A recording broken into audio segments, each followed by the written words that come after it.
Alright guys, what is up? My name is XIKIZOID and welcome back to our life beginnings and always the full playthrough.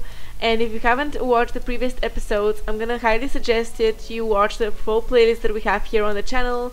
I'm gonna leave a link somewhere around the screen and also down in the description below, so you guys can check that out if you missed it. But if you haven't, let's just get on with the story and see what happens. And Shadow fidgeting uncomfortably in the sand has made Cove aware of his presence again. They looked at each other and you could only wonder what this might be about. "Hey Shiloh," Cove says. "Yeah? Why are you always turning so red, even when nothing is happening?" Clearly startled, he jerked back. Neither you or Shiloh had expected that to be how he got included in the conversation again. That's a weird thing to notice about somebody, yeah, you're always blushing, why is that? Maybe because they're nervous, you know? But I mean, they are very much like children still. We're still in that childhood step, or stage of the 3 steps from the game, so I think we should be a little bit more lenient towards them, but still asking somebody why are you always blushing, that's a little bit weird. And Shiloh is like, "I don't know, I guess." "Okay, it's kind of weird," Cove says. Shillow's eyes were wide with embarrassment and his lips twitched, and he was blushing even harder than before. Maybe it wasn't only this, perhaps it was simply the last straw, but it was a big deal to Shiloh, a huge deal actually. He didn't just look sad, he seemed almost panicked. You weren't sure if he was about to cry or run away or what, but you soon got an answer. "Why do you wear glasses? Most kids don't wear glasses, and nobody is named Cove." "Who asked you to come? It was probably just your dad bugging Ziki's family some more because you don't have anyone else who will ever play with you." Cove is like, what? Cove blinked. The tension on the beach was suddenly uncomfortable in a way you didn't know how to laugh off. It did not seem like the kind of thing he would get upset about, though you had never even known what kind of thing would bother Shiloh. "I'm sorry," Shiloh says. "Me too, I was just wondering." I'm gonna say, okay, so we do have a choice here. We can nervously mess with the sand, which is a little bit of a passive option. We can try to play on our own, which is a little bit passive as well. We can say, are we gonna build more? And here is build another sandcastle. I'm gonna say, let's build another sandcastle maybe, because that's gonna yeah, the day is gonna be over soon, so let's build another sandcastle. Let's have some more fun in the sand, at the beach, you know. So Shadow is like, Ziki, you're right, the sun is going down so fast. You all went back to making more sand buildings, but the whole mood had changed. Shadow's cheeriness was clearly gone, and Cove looked as confused as ever about why the other boy had blown up. And here we have the beach at the end of the day. That's so pretty. Again, I'm mesmerized by the entire lighting and the colors of this whole game. Is just so refreshing, you know. It's so beautiful. And the air stayed uncomfortable the rest of the afternoon, right up to the moment that Shadow's mom appeared on the beach to take him home. At least you had tried to do something to resolve it though, and it seemed like it had helped. Even though Shadow's smile when he said goodbye to Cove wavered, it stayed as bright as ever for you.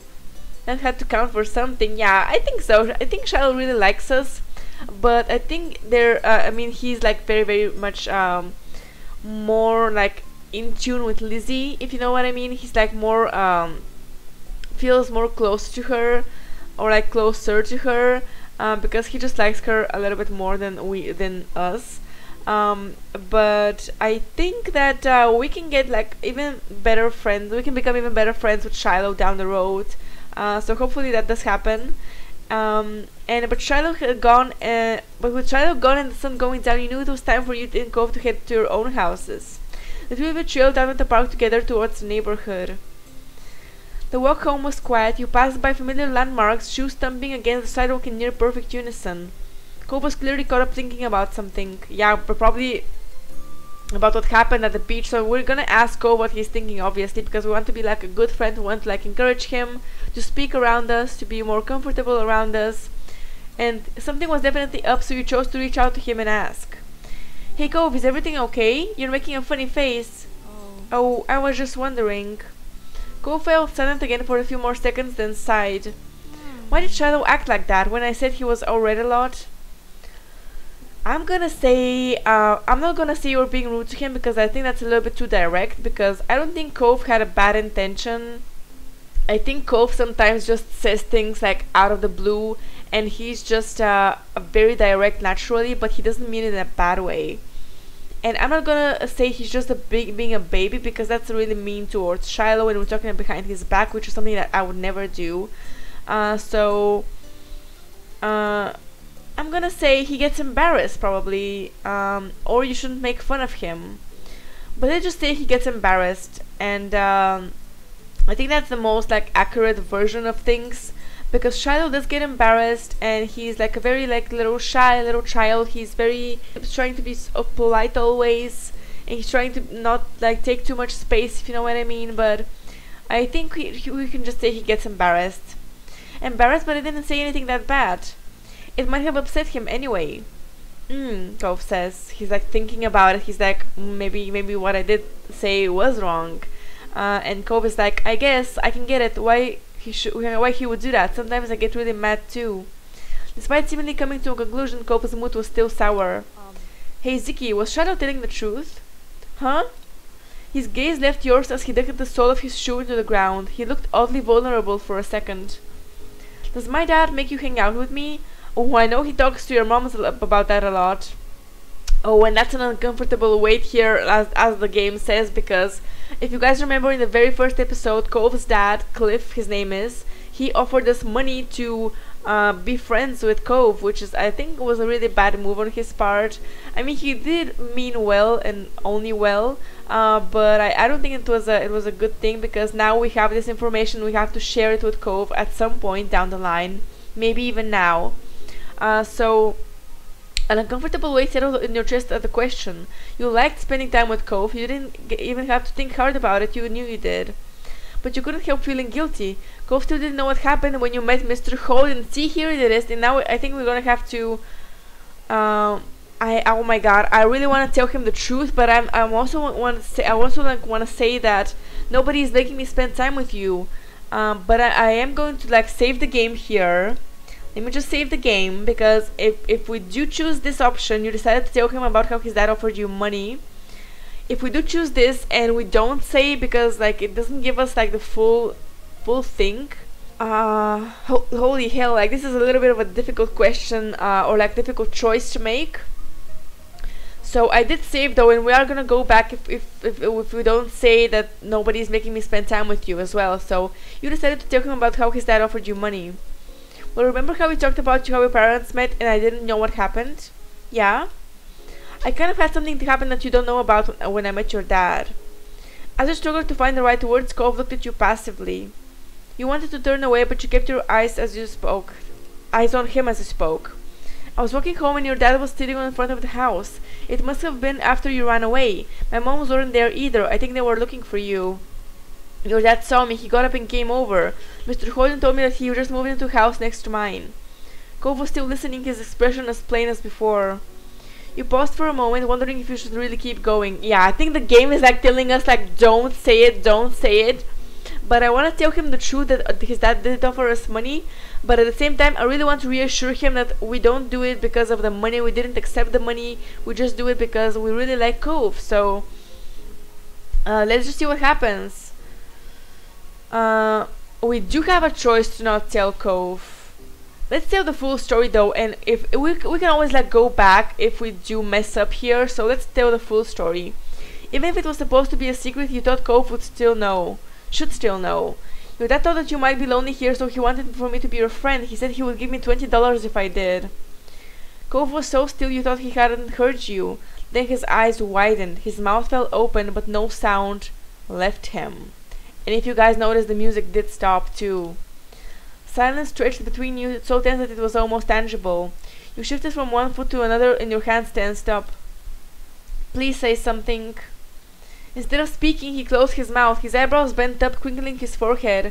He looked more sad and surprised now. He was going to cry, you were certain of it. I didn't take it, the money, I didn't want it, honest. Cove raised his hands and brought them up under his glasses, his fingers pressed over his eyes, hiding them from your sight. Then, right in the middle of the street, the tears began to fall. His shoulders shook with the force of his sobs. You could glimpse wetness through the cracks of his fingers slipping down his cheeks. Cove, it's okay. I'm gonna we can stay by him, touch his shoulder. We can place our hand on his head, or we can step closer. I'm gonna place our hand on his head. Unsure, you slowly place your hand on top of his head. Your mommy did that for you sometimes. But Cove shook his body from side to side, rejecting your presence. No. Go away. Oh, okay. I don't like where this is going, guys. I think we're going to like go back and not tell him this time. Let me just load up the previous save, because I want to be honest with Cove, like I said, but I don't think the game is giving me this option to be honest and at the same time be reassuring towards Cove, because he's just not gonna accept anything right now. Let's just go a little bit away. You flinched at the shout as you stood there listening to him cry. You felt regret maybe, but I don't know, guys. I really want to load back up the game, so let's load this file over here. So we're going back now to the choice where we can decide to tell him about the money, or we can decide to tell him nobody's making me spend time with you, and we're gonna choose the second option here. Nobody's making me spend time with you. Cove showed us relaxed. You hadn't even noticed that he had tensed up. Yeah, that's what I thought too. Anyway, I didn't think you were pretending. I just wanted to make sure it was okay is all. Thanks for telling me, he said. But see, again, I feel really weird here because we're not telling him the truth right now. I don't know. So I'm hoping that we're making the right choice here by just reassuring him that nobody is making us spend time with him. So he says like, thanks for telling me. Your throat tightened. It was hard to meet Cove's earnest gaze again. Keeping secrets was hard. So here we get to keep a secret here. And I don't want to keep secrets, dude. Oh my god, but now the two of you were on the sidewalk near your houses. It was time to part ways. Oh my god. I mean, it is just a game. Honestly, I'm overthinking things again, but how the hell am I supposed to choose the right decision? Let me just load back up the previous game. Yeah, okay, I'm being very indecisive here. I'm sorry about that, but that's just me. So holy hell. The second option is your dad does do stuff to hang out with my family, but Shiloh shouldn't have said that, which is a really rude option to say. So let's just tell him the truth, I think, and then he's probably gonna forgive us. And we do have a lot more moments that we can play through in this step, because I did just buy the DLC, by the way. So let's tell him the truth. I think that's a really good thing to do. Tell him the truth, but then reassure him as much as we can. I'm gonna try to choose all of the correct options. So let's just click. We already read all of this. We tell the full story because I don't want to keep a secret. So we read all of this as well. I'm gonna, holy hell, place our hand on his head. Oh my god, this is so messy. This is so messy, guys. I don't want to keep a secret because that's not how you like build a friendship or a relationship of any kind. So he says go away.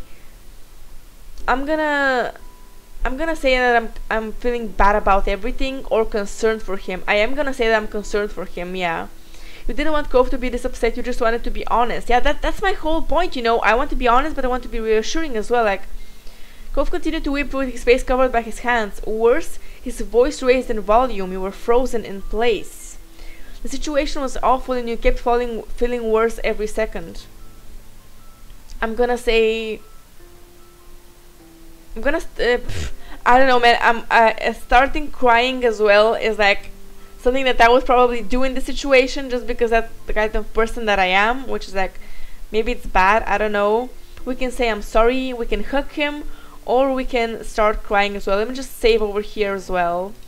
I'm sorry for the saving and loading back up. I'm feeling really bad for doing that because kind of like can you know, break the immersion of the game, which I'm really sorry if that does happen. But I'm trying to really make the best decisions because I do want to build a really good and like deep friendship with Cove. So we're gonna start crying too. You didn't know what to do to stop Cove from crying and you began to panic. Before you realized that your eyes were misting over, then you were crying with him and you couldn't stop. You heard the door opening and you flinched, expecting to see one of the mean old grandparents preparing themselves to yell at you. At this hour most people weren't around, either because they were working or down in town, but the grandparents rarely left the house, except to complain of children making noise in the street. You didn't want Cove to have to deal with that right now. You tried to come up with something you could do for him, for the situation, for anything. But the door that stood open now didn't belong to the grandparents. To your utter surprise and relief, it was Cove's own. His dad was already home. As he peeked out of his door, Mr. Holden momentarily looked unsure. Perhaps he had suspicions on the noise outside, but wasn't entirely positive, though a kid crying is pretty distinct and there aren't a lot of kids here. Maybe he didn't want to believe something might be wrong with his son. His face fell as he spotted the source of the commotion. It was pained and it was scared, and it reminded you of the one he had worn the first night he had met Cove. Mr. Holden didn't go down the steps in front of his house, he just jumped right over them and stumbled into a run. He skidded to a stop before Cove bent down on one knee and then solidly cupped Cove's teary face with his hands. What's wrong? Are you hurt anywhere? Cove continued to cry, unable or unwilling to cough out an explanation.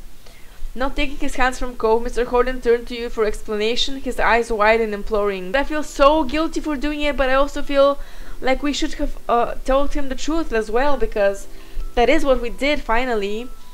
And we say he was asking if you made me hang out with him. You did, so I told Cove how he wanted to give me money to be his friend. As you spoke, Mr. Holden's chest rose while he inhaled a deep, shaky breath, culminating in a gasp at your final words. What? Why? Why would you... He clamped his mouth shut, shaking his head. He faced his crying son again. No, it's my fault. I shouldn't have done something like that in the first place. He cast his eyes down, sighing. When he next spoke, it wasn't part of a conversation anymore. It was barely loud enough for you to catch his words. Ziki's only a kid, Cove's dad says. I mean, that's true, but in any situation it would be good to tell him the truth and to not keep a secret from our best friend, you know. So tears were still streaming down Cove's face. Smiling sadly, Mr. Holden wiped Cove's cheeks with a thumb. He furrowed his brows and looked at the ground. When he next glanced up, his mouth was set with determination.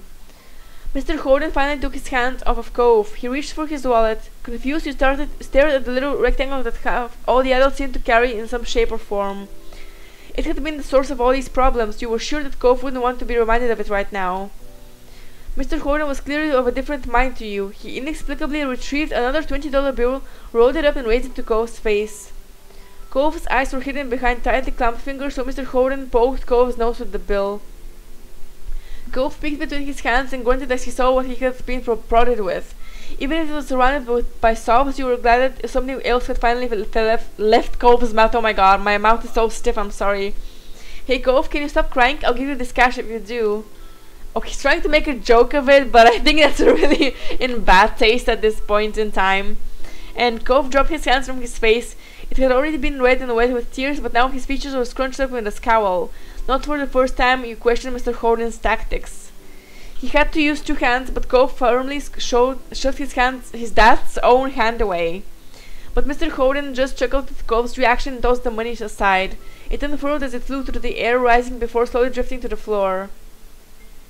Oh my god, this is such a... Oh my god, I feel so bad, guys. This is so frustrating that we couldn't actually have the choice of telling him the truth, but also comforting him.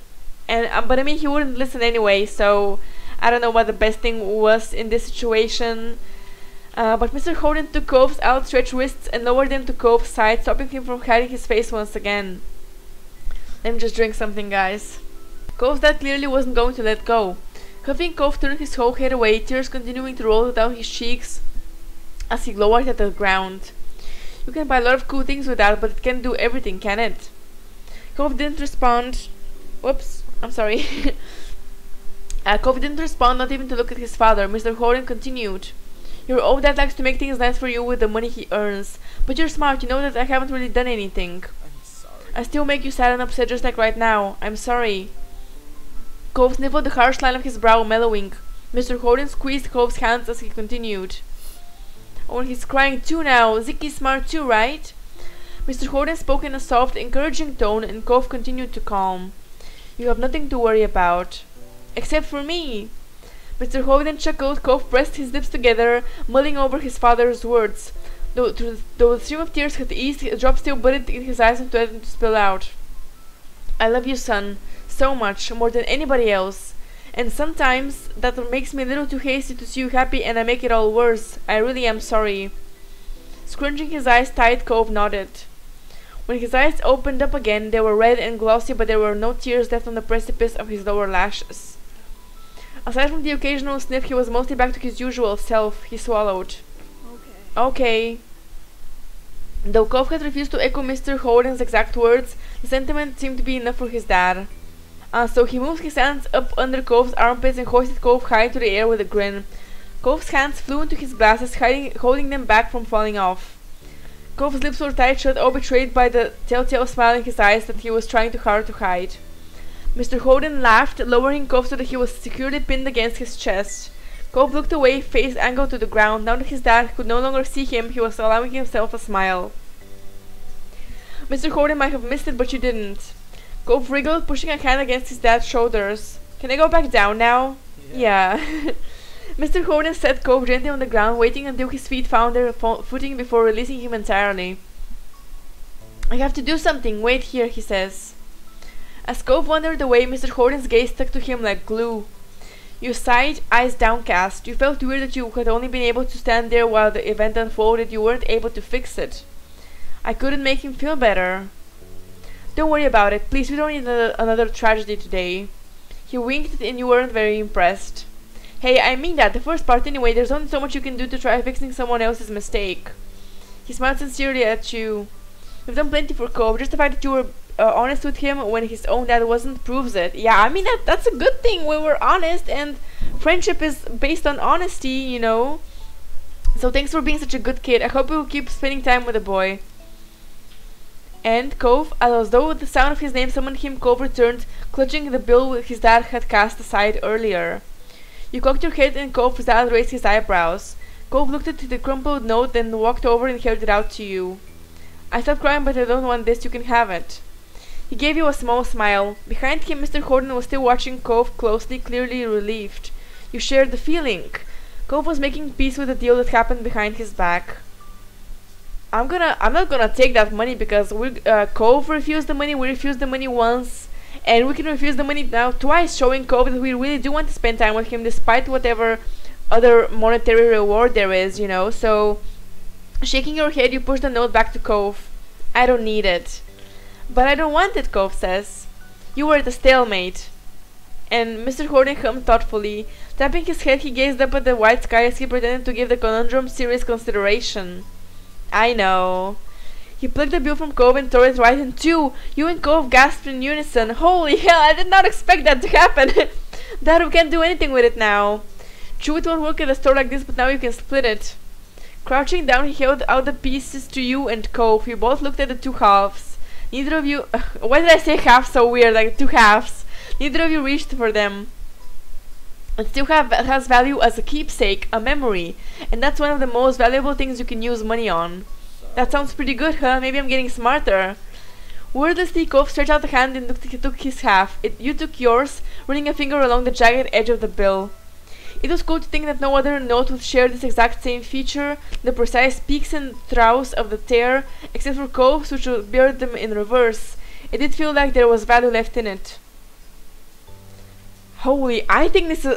and we got an achievement, the deal number 1, which I really am so happy with the way this whole thing turned out, because I was so worried, as you guys saw. I mean, Mr. Holden stood up, stretching his arms out casually. I was so worried that we were just gonna, like, our friendship was gonna be ruined with Cove. And Cove's dad says, well, then it's about time for dinner. Me and the Rugrat need to be going in. You probably should too. I bet your mamas want to see you. Alright, we say. Bye. Thanks very much. Have a good night and thanks, Ziki. Father and son waved at you as you turned and dashed back home, the note clenched tightly in your hand. You felt lighter. And here we have, by the way, I did buy the DLC just now, just before starting up the game. So let me just save this. I'm gonna save it over here, overwriting the save. And we have loads of more moments. We have one more moment from the base game, which is called Fireflies. It's gonna be next episode. and we have the DLC moments as well. So yeah, this episode was really fun to play. It was a little bit stressful because I was like overthinking everything. I was like, oh my god, is this the right decision? Is this not the right decision? But I think in the end we did make the right decision by telling Cope the truth, by not keeping a secret, and by reassuring him, like comforting him, and just being there for him as a friend. I think that's like a really nice thing to do, and I think we made the right choice here. So we will be playing the DLCs in the future episodes. There's gonna be like loads more episodes, as you guys can see, or I can make like a live stream. Just leave me down in the comments like an idea if you want a live stream, if you want like a long form video of some sort, or if you like these shorter, like 20 minutes or like 30 minutes videos. So I really appreciate all the support, of course. Thank you so much for leaving comments, for leaving likes, and for watching. Just watching helps out as well. So yeah, thank you guys so much for watching once again. This episode, man, is so good. So thank you for sharing that with me, and I will see you guys in the next one. Bye bye.